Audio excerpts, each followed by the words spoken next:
هو الحبيب الذي ترجى شفاعته لكل هول من الأهوال مقتحم يا رب بالمصطفى بلغ مقاصدنا واغفر لنا ما مضى يا واسع فهو الذي ثم معنه وصورته ثم اصطفاه حنيئا بارئ النسم يا رب بالمصطفى بلغ مقاصدنا.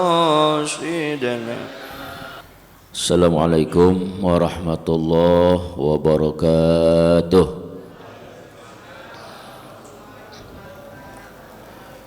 Bismillahirrahmanirrahim. Alhamdulillahilladzi hada ibadahu biqisasil ghabirin wa ja'alaha ibratan lil awwalin wal akhirin. Ashhadu an la ilaha illallah wahdahu la syarika lah wa ashhadu anna sayyidana wa nabiyyana Muhammadan abduhu wa rasuluh sayyidul anbiya'i wal mursalin. Allahumma salli wa sallim wa barik ala sayyidina wa habibina wa syafi'ina wa maulana Muhammadin wa ala alihi wa ashabihi wa tabi'ina lahum bi ihsanin ila yaumiddin. Amma ba'du, qalu subhanaka la ilma lana illa ma 'allamtana innaka antal alimul hakim.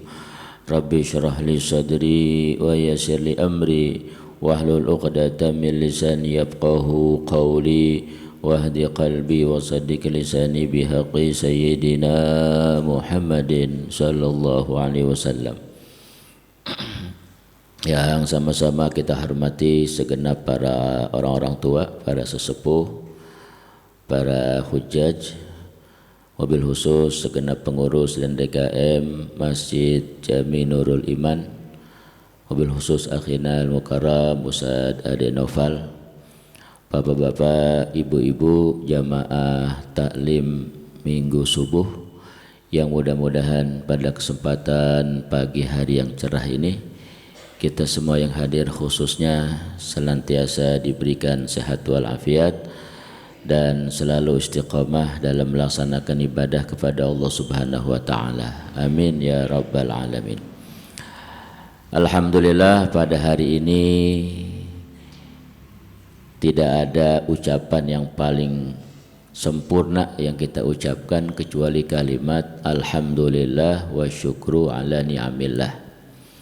Kita bersyukur kepada Allah Subhanahu wa taala karena kita terpilih menjadi orang-orang yang mengawali perjalanan hari ini ya dengan mengingat kepada Allah Subhanahu wa taala. Alhamdulillah, kita telah melaksanakan kegiatan salat sunnah fajar, salat sunnah subuh dan juga kegiatan taklim yang mudah-mudahan ini membawa kebaikan dan keberkahan hidup kita dunia dan akhirat. Amin ya rabbal alamin. Salawat dan salam mudah-mudahan senantiasa tercurah ke hadirat junjungan kita baginda Nabi besar Muhammad sallallahu alaihi wasallam, kepada segenap keluarga dan sahabat beliau, dan juga mudah-mudahan kepada kita sekalian selaku umatnya ila yaumil qiyamah. Amin ya rabbal alamin. Bapak Ibu yang saya muliakan, hari ini kita masih dalam suasana hari Raya Idul Adha 1447 Hijriah. Sekalipun kemarin merupakan hari terakhir, hari tasyrik ya, tanggal 13 Dzulhijjah ya, namun masih begitu terasa tentunya suasana hari Raya Kurban yang beberapa hari lalu baru saja kita rayakan bersama. Yang tentunya bukan hanya hari rayanya ya, bukan hanya berkurbannya, termasuk bulan ini ya, bulan Dzulhijjah ini bulan yang istimewa, bulan yang mulia ya, termasuk bilangan 4 bulan dalam agama yang dihormati ya. Itu jelas Allah katakan dalam Al-Quran bahwa bilangan bulan itu ada 12, minha arba'atun hurum ya, ada 4 bulan yang dihormati, Dzulqa'dah, Dzulhijjah ini sekarang, besok Muharram, dan satu lagi terpisah itu bulan Rajab ya. Ini disebut arba'atun hurum, bulan-bulan haram, artinya bulan yang dihormati dalam agama ya. Sehingga setiap amalan yang kita lakukan di bulan ini ya, itu punya nilai kebaikan yang berbeda di bulan lain ya. Jadi ini kalau kita beramal di bulan ini Bu, bulan Dzulhijjah, itu mau yang wajib ataupun yang sunnah, itu pahalanya beda ya dengan ibadah-ibadah di bulan lain balasannya. Yang kedua, bulan Dzulhijjah ini adalah bulan terakhir dalam hitungan tahun Islam ya, bulan 12. Habis Dzulhijjah kita pindah ke tahun baru besok, 1 Muharram 1448 Hijriah ya.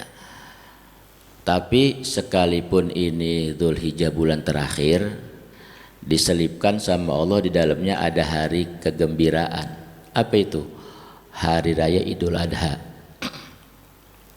Ini ada sebuah isyarat atau pelajaran buat kita. Ini bulan Dzulhijjah seolah-olah bilang sama kita ya, dia ngomong begini sama kita nih Bu, kata bulan Dzulhijjah, hai manusia, saya nih adanya lebih dulu dari kalian. Tahu nggak saya sejak kapan adanya? Kata Dzulhijjah begitu, saya ini adanya sejak Allah ciptakan langit dan bumi, berbarengan dengan diciptakannya saya sebagai hitungan bulan ya. Jadi Bu, perjalanan waktu tuh bulan dalam setahun 12 bulan itu dimulai ketika Allah ciptakan langit dan bumi, sekaligus Allah ciptakan perjalanan waktu ya. Sehingga kata Dzulhijjah ngomong sama kita, saya ini adanya lebih dulu dari kalian karena saya ini adanya bareng dengan adanya langit dan bumi. Tapi sekalipun saya ini adanya duluan, tetap aja saya ada batas akhirnya. Kata Dzulhijjah begitu. Ini saya bulan terakhir, penutup sekalian bulan. Besok ya setelah saya selesai, kata Dzulhijjah, akan pindah ke tahun berikutnya, tahun baru, bulan Muharram. Tapi sekalipun saya bulan terakhir, saya kasih kegembiraan buat kalian. Ada hari raya, ada hari lebaran. Apa itu? Tuh Idul Adha, tanggal 10 Dzulhijjah. Nah, kalau saya saja ada akhirnya, apalagi kalian, gitu ya. Kalian sebagai manusia, siapapun orangnya tanpa terkecuali, dalam hidup ini ada batas akhirnya. Dzulhijjah begitu. Ya. Nah, ini kita nih sebagai manusia Bu, lagi diingetin sebenarnya dengan bulan Dzulhijjah ini. Ya, saya aja ini ada batas akhirnya sebagai bulan terakhir, begitupun kalian hai manusia, siapapun kalian orangnya, satu saat pasti ada batas akhir dalam kehidupannya di alam dunia ini. Tapi tadi ya, sekalipun kalian ada akhir hidupnya di alam dunia, kalian harus selipkan kegembiraan gitu. Ya, sebagaimana saya ini, saya bulan terakhir, tapi saya di dalamnya ada kegembiraan, ada hari lebaran. Begitupun kalian, besok ketika kalian berada di hari terakhir dalam kehidupan kalian di alam dunia, kalian selipkan kegembiraan di hari wafat kalian. Ya. Bu, jadi sekalipun besok kita meninggal dunia ya, pasti itu makan, karena memang sudah menjadi ketetapan Allah itu.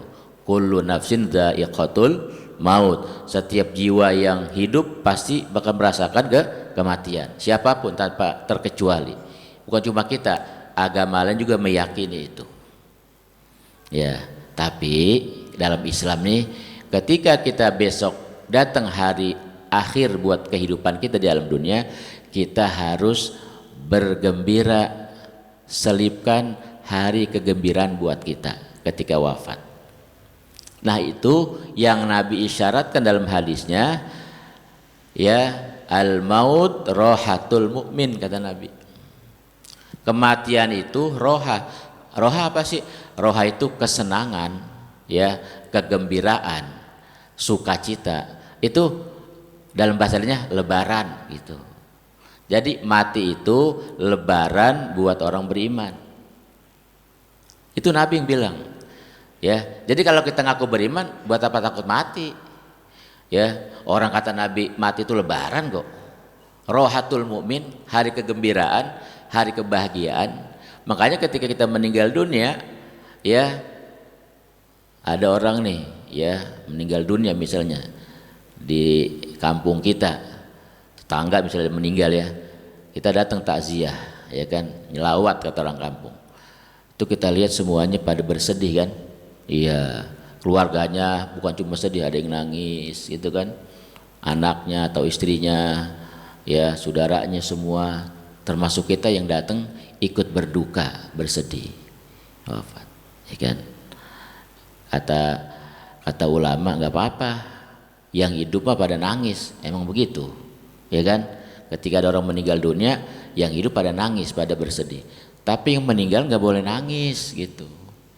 Yang meninggal itu harus gembira, harus bahagia. Loh kenapa? Kan hari lebaran, kata Nabi gitu, ya. Kan itu hari kegembiraan, ngapain nangis? Harus gembira, harus bahagia. Nah terus gimana gembiranya? Orang lagi meninggal kita, ya, meninggalnya kata Nabi al mukmin rohatul mukmin. Kalimat rohahnya disandarkan kepada al mukmin.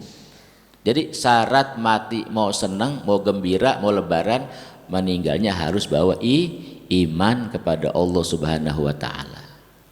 Setiap orang, siapapun manusianya, yang ketika dia meninggal dunia berpulang ke rahmatullah, bawa iman, bawa Islam, bawa bekal ibadah, mau banyak mau sedikit itu mah relatif, yang penting dia bawa bekal aja, ya.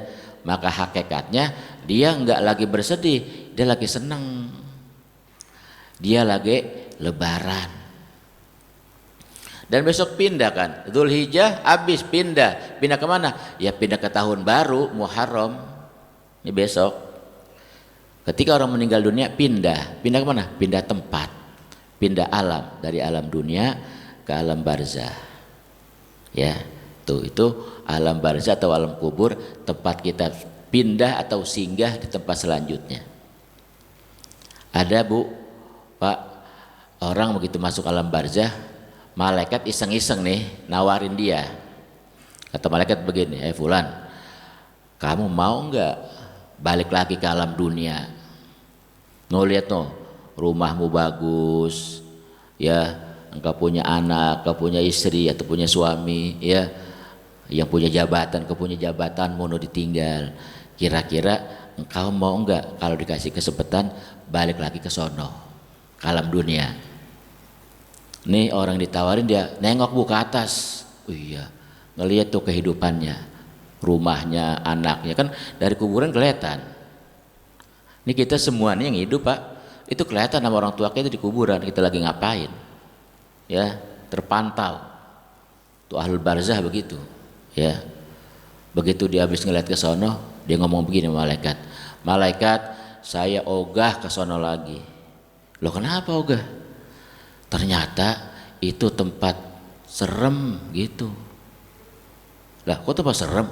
Iya, di sono saya capek, di sono saya pusing, di sono saya ada rasa takut, gelisah, segala macam, dah sumpek di situ. Saya nggak mau balik lagi ke sono, enakan di sini. Ini tempat yang damai, tenang buat saya. Saya mau di sini aja, nggak mau balik lagi ke sono. Sekalipun saya, ya di sono saya punya segalanya, saya ogah. Itu tempat yang menakutkan buat saya. Tuh Bu, itu kok dia bisa ngomong begitu ya? Iya, ketika dia ngomong begitu, ini menandakan ternyata kuburnya jadi raudhah min riyadil jannah, jadi taman sorga. Kan kita kalau dengar cerita mati udah takut ya Bu. Ibu takut nggak Bu mati? Takut ya? Sama sama saya kalau begitu. Ya, kita dengar Israel takut, dengar kuburan serem.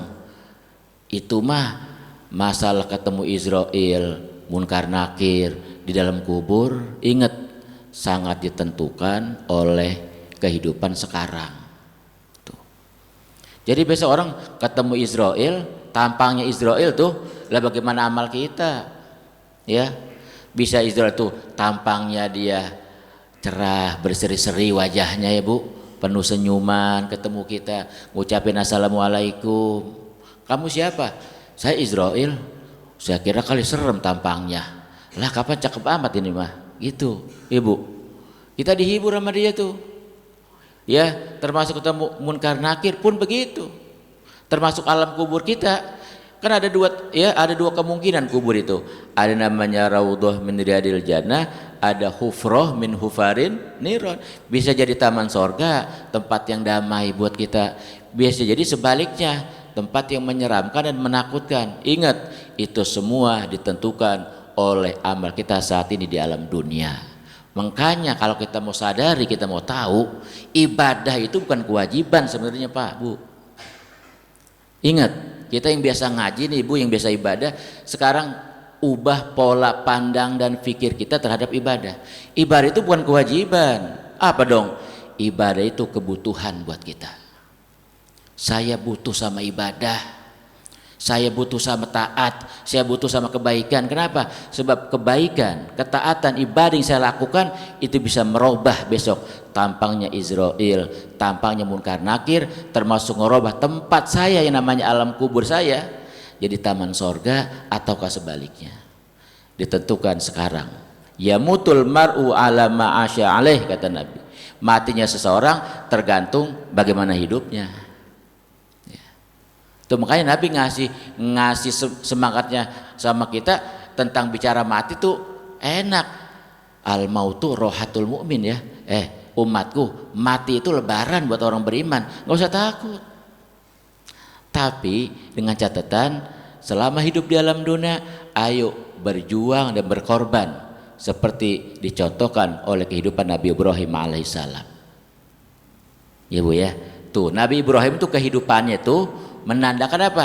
Menandakan dunia ini tempat kita beramal, berbuat, berkorban, berjuang ya Bu, supaya besok mati kita dapat wala tamutuna illa wa antum muslimun. Itu. Tuh ya. Tuh jadi itu yang pertama, ditawarin balik lagi ogah dia. Saya udah enak di sini. Tapi sebagian lagi Bu, belum ditawarin Pak, udah teriak-teriak minta balik lagi. Ada itu ya, kata malaikat yang di sebelahnya, orang apa ya pada lagi teriak-teriak, hei fulan, kamu kenapa teriak-teriak? Iya, dia katakan rabbirji'un la'alli a'malu sholihan fima taraktu. Ya Allah, pulangin saya sebentaran ke alam dunia, saya mau pulang dulu. Kata malaikat, kamu kenapa? Belum ditawarin kok udah minta balik? Tetanggamu tuh barusan saya tawarin suruh pulang lagi ke alam dunia, dia ogah. Dia bilang itu tempat yang serem katanya buat dia, tempat yang menakutkan alam dunia. Dia udah betah di situ. Tapi engkau, saya baru mau nawarin, ini lagi teriak-teriak minta balik lagi. Rabbirji'un, ya Allah pulangin saya ke alam dunia. Emang mau ngapain? Dia minta balik lagi. Dia bilang la ali a'malu sholihan. Saya mau beramal soleh dulu malaikat. Saya kemarin belum sempat ngaji, belum sempat sholat, belum sempat ibadah. Apalagi iman saya ketinggalan di alam dunia. Tubuh teriak-teriak begitu. Ya, kata malaikat, ya saya malah nawarin dia tuh lagi sekedar ngomong doang sih. Ternyata dia mau ogah, ternyata engkau mah malah pengen balik lagi. Ternyata itu yang ketinggalan di alam dunia. Ibadahmu masih di sono, kebaikanmu gak dibawa, imanmu masih ketinggalan. Ya pantesan masuk kemari enggak bawa apa-apa, lagi teriak-teriak. Cuman sayang kata malaikat, di sini mah akan mustahil seseorang bisa balik lagi ke alam dunia. Tubuh Pak, sampai ada seorang ulama Saking ekstrimnya dia, itu kan ayat Quran tadi tuh, Robbirjiun, itu Allah yang ceritakan Bu. Ternyata di dalam kubur ada orang teriak-teriak begitu, yang ngasih tahu Allah dalam Quran. Berarti kalau Allah yang kasih tahu udah pasti bener, ya, udah pasti ada manusia-manusia yang lagi nangis di dalam kuburnya pengen balik lagi kemari. Itu sampai ada ulama lagi baca Quran dia ketemu ayat itu, ya Robbirjiun la'ali a'malu sholihan fi ma taraktu. Dia diam sebentar, ya shadaqallahul azim, kata dia tutup Qurannya, dia ganti baju, dia keluar. Dia ngapain? Ngambil pacul Pak, ngambil cangkul. Mau ngapain itu dia? Habis baca Quran kok tiba-tiba ngambil cangkul? Iya, dia masuk ke kamarnya, dia gali lubang di kamarnya. Lubangnya persis kayak kuburan. Bukan di kebun, di dalam rumah, bahkan dalam kamar dia gali kuburan. Persis, udah jadi tuh Bu. Tiap hari dia masuk ke situ. Ngapain? Dia rebahan. Persis kayak orang di kuburan, ngadep kiblat gitu. Sambil dia berteriak, dia rebahan, dia pejamkan matanya, dia teriak, Rabbirji'un la'ali a'malu sholihan fima taraktu. Ya Allah, pulangin saya ke alam dunia. Saya mau beramal soleh dulu. Dia bilang begitu tuh sambil tiduran. Habis ngomong begitu Pak, Bu, dia buka matanya pelan-pelan. Dia raba dirinya. Saya masih hidup, kata dia gitu. Dia bangun, dia naik ke atas. Dia bilang begini, Alhamdulillah ya Allah, saya barusan ngomong begitu tuh, sayanya masih hidup, masih bisa balik lagi kemari ke alam dunia, masih bisa ibadah saya, masih bisa tobat saya, masih beramal soleh saya.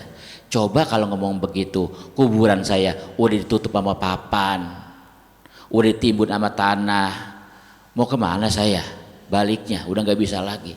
Alhamdulillah, tubuh dia Pak ngelakukan begitu tuh buat shock terapi ibaratnya, buat ningkatin dirinya. Lu masih hidup sekarang, jangan sampai lengah, jangan sampai lalai, ya, jangan sampai teledor ninggalin bekalmu yang besok kau bawa kemari nih ke alam barzah. Kita nih bapak-bapak besok, ya, ketika meninggal dikasih tahu pahala ngaji, ibu-ibu bilang, ya ngaji kenapa hari Minggu doang ya, coba tiap hari ngaji begitu, ya. Setelah kita tahu ini Bu, nih kata malaikat, ini pahala ngaji Bu tiap hari Minggu ya. Bodoh amat malaikat, iya ini ngaji seminggu sekali, apalagi tiap hari ngaji, kagak muat ini kuburan sama pahala, kata malaikat, saking banyaknya. Setiap orang bakal menyesal. Itu yang bawa pahala, bawa kebaikan masih nyesel, apalagi yang berpulang ke rahmatullah enggak bawa apa-apa, ya Pak ya. Makanya selama hidup, lihat Nabi Ibrahim, itu potret kehidupan Nabi Ibrahim, contoh dan pelajaran buat kita, ya, bahwa dunia tempat berjuang dan tempat berkorban. Dunia itu bukan tempat leha-leha, bukan tempat santai, bukan tempat poya-poya apalagi ya. Bahkan kata sebagian ulama, mereka katakan di alam dunia, tahu nggak, di alam dunia ini sebenarnya mah nggak ada kesenangan, nggak ada kebahagiaan.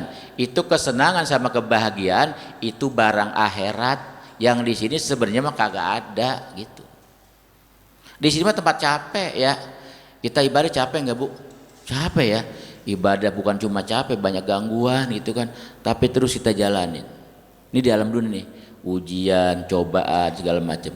Nabi Ibrahim lihat diuji sama Allah, bukan cuma udah jadi nabi, dari masih kecil, dari masih remaja. Diujinya apa? Diuji imannya. Ngapain dia? Dihadapkan oleh seorang bapak yang tukang bikin patung, ya kan? Nabi Ibrahim kerjaannya itu ngapain Pak waktu masih kecil, masih remaja? Jualan patung keliling kampung, ya. Tiap hari Nabi Ibrahim bawa patung, kadang-kadang nganterin pesanan. Nabi Ibrahim begitu beranjak jadi remaja, dia mikir, ini orang kampung saya yang mesen patung, yang beli patung dari bapak saya, kok udah dibeli ditaruh di rumahnya, mereka pada minta sama patung ya, yang minta panjang umur, minta sehat, minta rezeki, minta selamat, kok sama patung? Kan patung itu benda mati, nggak bisa ngapa-ngapain. Saya nih tiap hari sama patung, kadang-kadang kalau saya lagi capek, saya lempar aja tuh patung, saya jemur, dia nggak ngomel, ya. Kadang-kadang saya injek-injek, palanya diem aja, dia nggak ngelawan. Tapi kenapa sama orang kampung ini dijadikan tempat dia minta, tempat dia mohon segala macam. Wah, ini salah nih kayaknya. Ada yang nggak beres nih ya. Kata Nabi Ibrahim begitu kan. Kemudian dia ngadu sama bapaknya gitu, ngasih tahu, "Pak, bapak nih sama orang kampung nih kayaknya innaka fi dhalalin mubin. Lagi kesesat nih kayaknya, lagi salah jalan. Masa patung nggak bisa ngapa-ngapain, dimintain tolong sih, disembah-sembah." Wah, bapaknya marah ya. Kemudian Nabi Ibrahim diusir dari rumahnya. Tuh ketika diusir Pak, Nabi Ibrahim cuma bawa baju di badan doang, nggak bawa apa-apa. Mau ngapain? Itu awal perjalanan spiritual dia mencari Tuhan.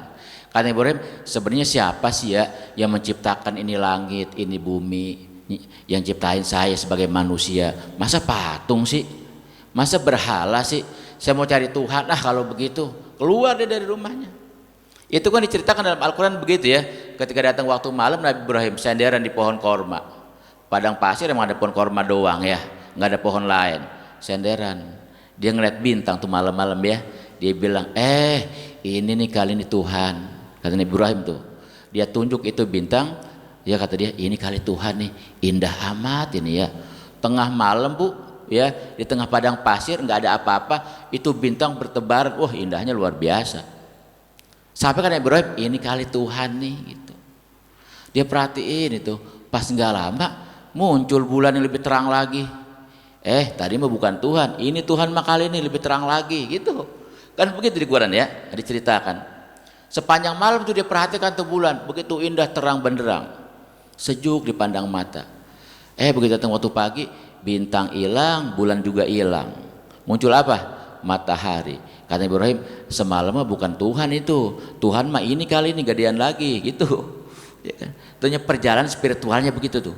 Dia menggunakan akal memahami alam semesta. Kalau kita ngaji tauhid, itu disebutnya namanya apa? Dalil akli. Nah, kita ngaji sifat 20 tuh Bu ya, ada istilah dalil akli. Menggunakan akal yang Allah berikan untuk memahami ciptaannya nih alam semesta. Tapi kita datang waktu sore, itulah matahari juga lama-lama redup, hilang, tenggelam. Ya kemana itu perginya? Kata Ibrahim, inilah uhibbul afilin. Saya nggak mau cari Tuhan yang entar ada yang nggak ada, entar ada, entar hilang, entar muncul, entar lenyap. Saya nggak mau cari Tuhan yang model begitu. Itu namanya ketika Nabi Ibrahim lagi mencari Tuhan seperti itu, disebut namanya ma'rifah kasbiyah, keimanan yang diusahakan. Nah itu iman kita nih semua nih. Makanya kenapa ngaji tauhid itu wajib ya Bu? Ngaji sifat 20 kayak orang kampung kita dulu, orang-orang tua kita ya, ngaji wujud, kidam, bako. Itu kalau Nabi Ibrahim begitu tuh. Kalau kita ngaji wujud, kidam, bako, Nabi Ibrahim mah memperhatikan bulan, bintang, matahari. Cuman karena dia mah Nabi, kan kalau Nabi mah nggak ada gurunya ngaji ya. Kalau Nabi mah ilmunya langsung dari Allah gitu ya. Dia mah nggak belajar di madrasah Nabi mah. Ya, nggak ada sekolahannya. Sebab ilmu para nabi, para rasul disebut wahyu namanya, yang langsung datangnya dari Allah. Itu Nabi Ibrahim ngajarin kita kalau mau punya iman pakai cara usaha kasbiyah, mempelajari ciptaan Allah. Namanya dalil akli disebutnya dalam tauhid. Nah, setelah dia mengalami itu, baru Allah kasih tuh ma'rifah yang kedua, namanya ma'rifah wahbiyah. Dikasih iman sama Allah tuh langsung dia mah. Sebab ilmunya langsung dari Allah kan, ilmu para nabi mah dikasih langsung keimanan dari Allah Subhanahu wa taala. Baru dia kenal, ternyata selama ini yang menciptakan langit dan bumi serta seluruh makhluk dan alam semesta adalah zat yang namanya Allah Subhanahu wa taala. Dikasih iman tubuh Nabi Ibrahim ya. Itu namanya perjalanan Nabi Allah Ibrahim mencari Tuhan, itu namanya disebut ma'rifah kasbiyah. Dia dapetin iman langsung dari Allah, namanya ma'rifah wahbiyah. Itu iman begitu. Nah kalau kita nih manusia biasa, dapatnya yang wajibnya ma'rifah kasbiyah, suruh ngaji tauhid, ngaji akidah ya. Nah, kalau di kampung ngaji berarti ya sifat 20 gitu, ngaji wujud, kidam, bako dan seterusnya. Nah setelah itu diantara ujian Nabi Ibrahim lagi ketika udah punya anak tuh. Nah ini nih terjadinya Idul Adha kemarin ya. Begitu udah punya anak, datang lagi ujian lebih berat lagi. Nabi Ibrahim bukan disuruh nyembelih onta, bukan disuruh nyembelih sapi atau kambing, disuruh nyembelih anaknya, Nabi Ismail. Tahu nggak Nabi Ibrahim punya anak tuh Bu, setelah usianya 120 tahun baru punya anak. Siti Hajar bininya nih, apa yang ngomong begini, ya gua mah mustahil ya punya anak udah tua begini. Lo kan nenek-nenek bunting begitu ibaratnya kalau bahasa kampung kita mah ya. Udah tua udah gitu saya mandul, nggak mungkin gue punya anak, kata Siti Hajar begitu. Ya, itu kan ada malaikat datang tuh ngasih tahu sama Nabi Ibrahim, Ibrahim sebentar lagi engkau akan punya anak, akan diberikan kepadamu seorang putra. Ya siap-siap istrimu bakal hamil, ya bakal mengandung seorang bayi. Siti Hajar dengar dari dalam, apa iya ya gue bakalan hamil gitu. Ya, itu di usia berapa? 120 tahun baru punya anak. Lah udah aki-aki. Ya, tiba-tiba punya bayi, gitu kan? Itulah kekuasaannya Allah Subhanahu wa taala. Itu anak udah lagi disayang-sayangnya, enggak tanggung-tanggung kata Allah. Hei Ibrahim, sembelih tuh putramu Ismail. Bayangin. Ya, itu Nabi Ibrahim mimpinya sampai 3 malam, Pak. Ya, malam tanggal 8 Dzulhijjah tuh malam tarwiyah ya, ngimpi. Ya Ibrahim, aufi binazrik, ayo tunaikan janjimu sama Allah, sembelih anakmu Ismail. Nabi Ibrahim begitu bangun pagi-pagi kaget, Masya Allah ini ngimpi serem amat ya. Ini ngimpi wahyu dari Allah, perintah dari Allah, apa ini godaan setan ya? Kata Nabi Ibrahim begitu. Ya, dia merenung tuh hari itu, maka disebut tanggal 8 Dzulhijjah itu namanya hari tarwiyah, hari perenungan, mikirin tentang mimpi semalam.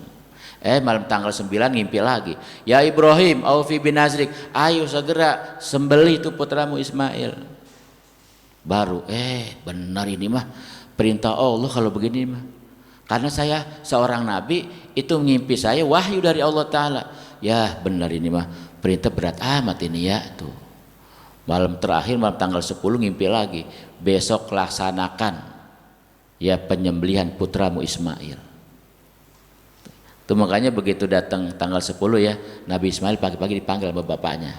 Ya bunayya inni ara fil manam anni adbahuk fandur madza tara, kata Nabi Ibrahim. Ismail, sini tong, kata bahasa kitanya.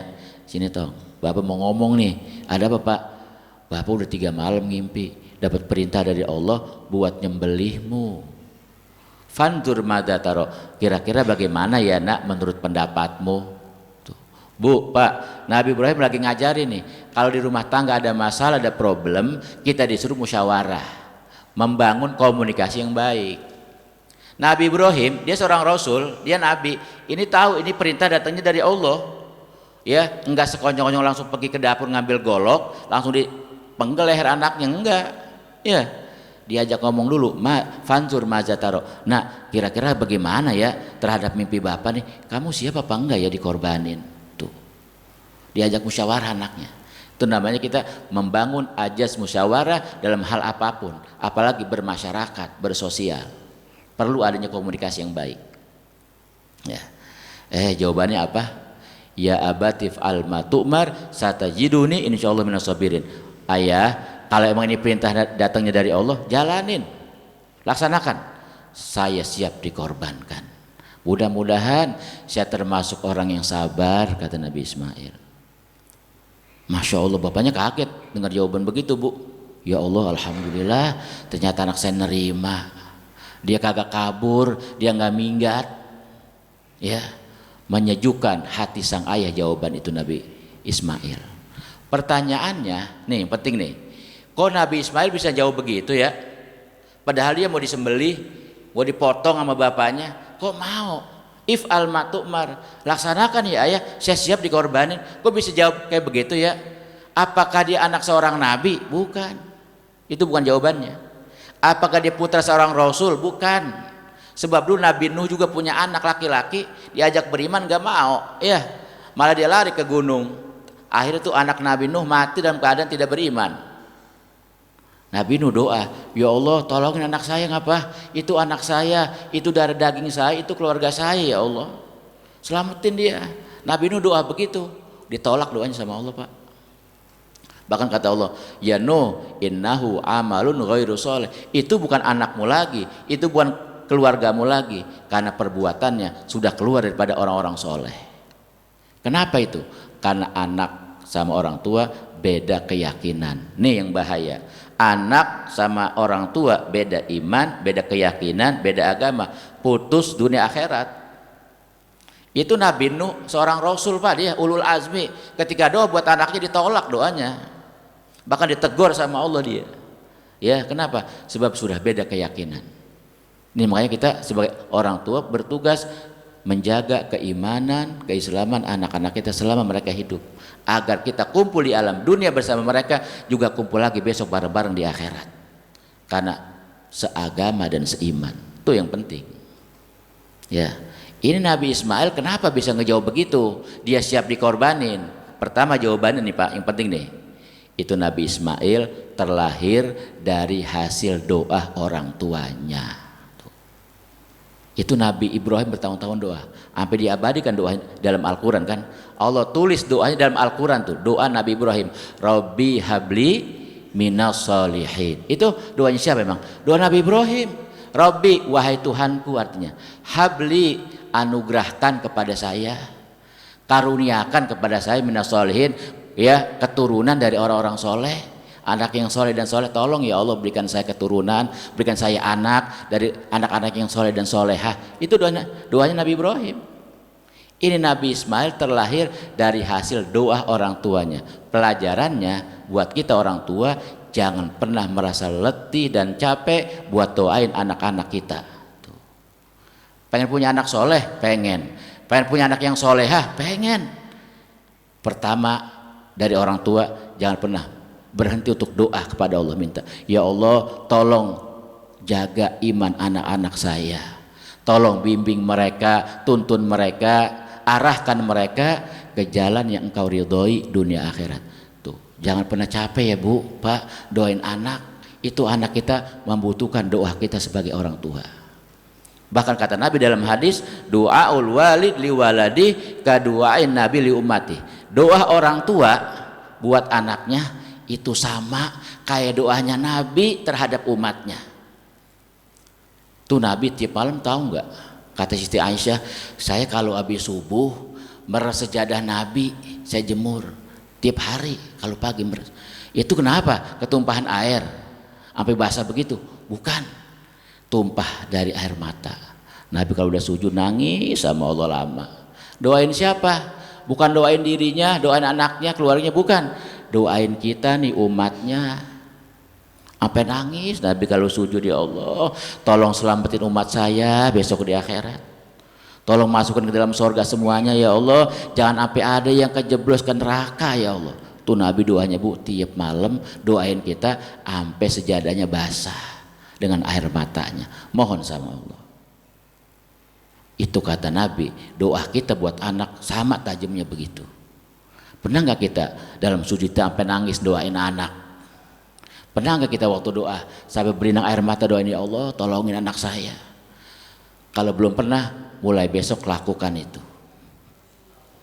Ya, siapapun anak kita, Pak Ustadz anak saya begini begitu susah dibilangin, iya, jangan putus asa, doain. Dulu juga Bu, para ulama-ulama banyak anak yang bangor-bangor. Di antaranya Syekh Abdul Wahab Asy-Sya'rani, dia lagi ngajar nih, ulama besar dia lagi ngajar. Habis ngajar ada laporan tetangganya, Tuan Syekh, anak kamu berantem sama anak tetangga. Tiap hari begitu, bapaknya lagi ngajar, anaknya ntar berantem, ntar tawuran gitu. Pusing juga ini, punya anak susah banget buat dibilangin. Datang ilham. Apa?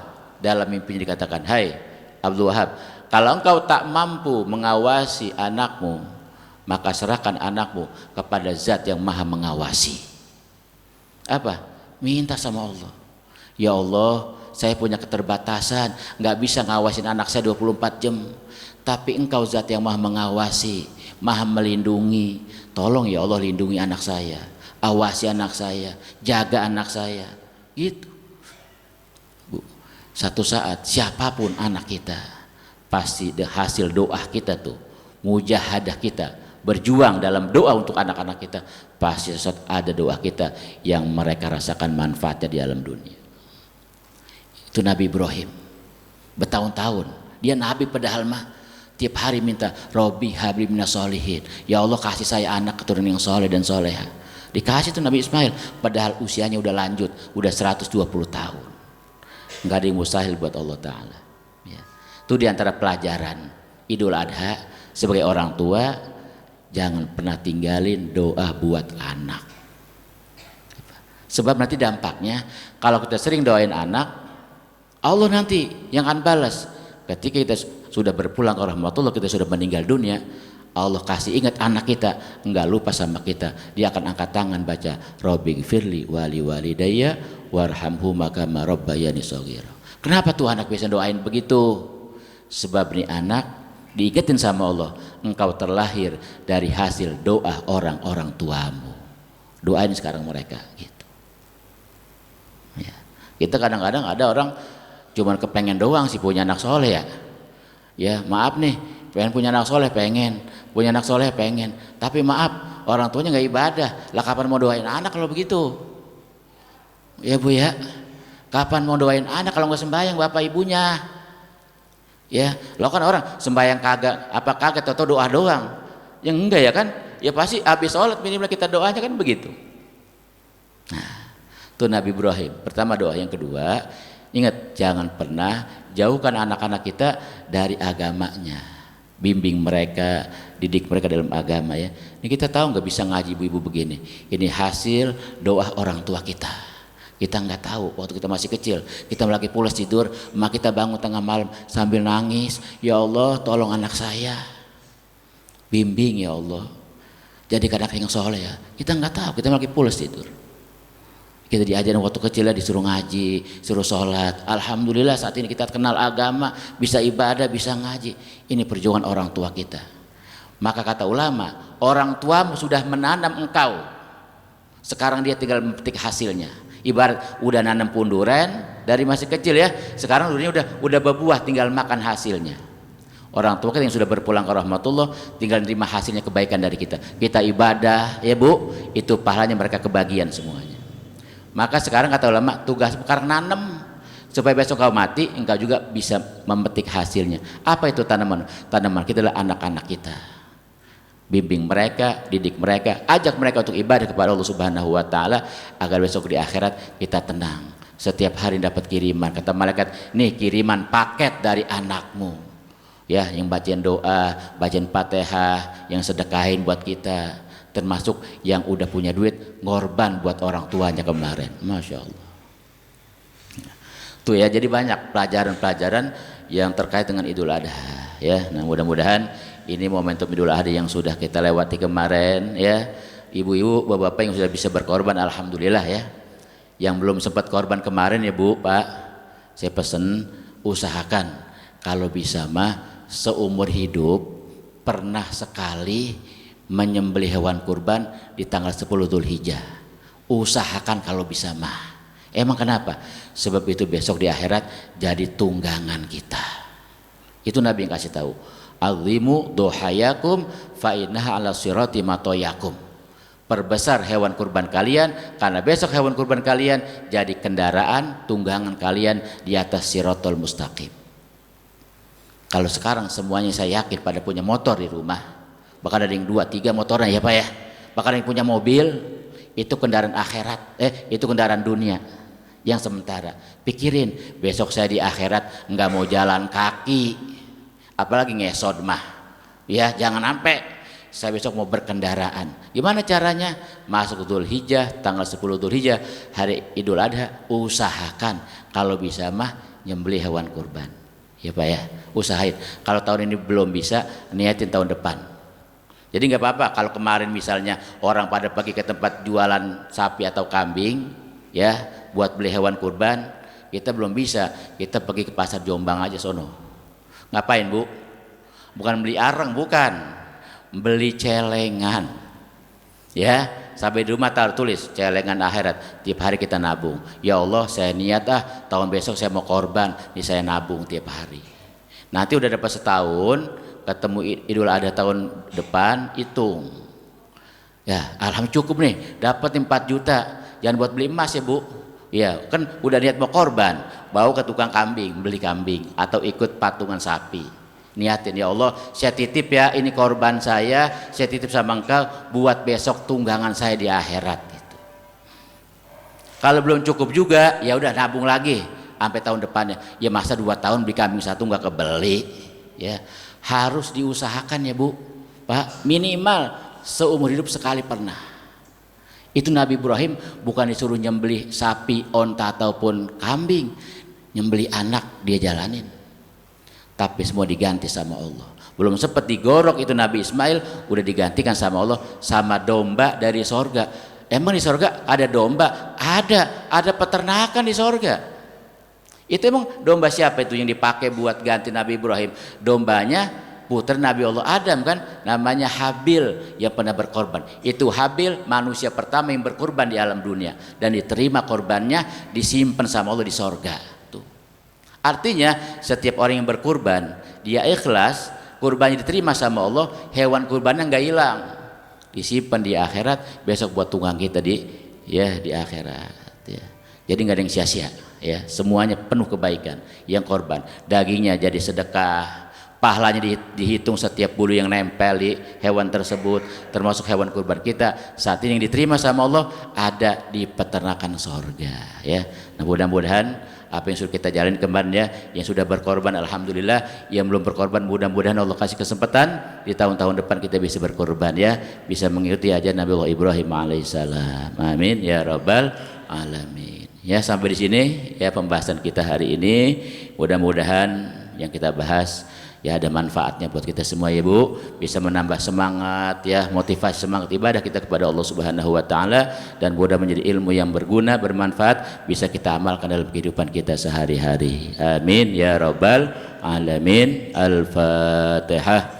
A'udzubillahi minasyaitonir rajim. Bismillahirrahmanirrahim.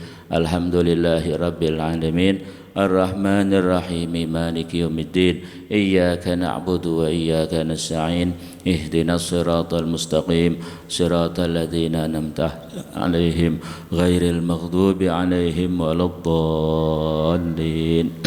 Amin. Rabbighfir lana wa liwalidayna. Amin. Bismillahirrahmanirrahim. Alhamdulillahirabbil alamin. Allahumma shalli ala sayidina Muhammad wa ala ali sayidina Muhammad.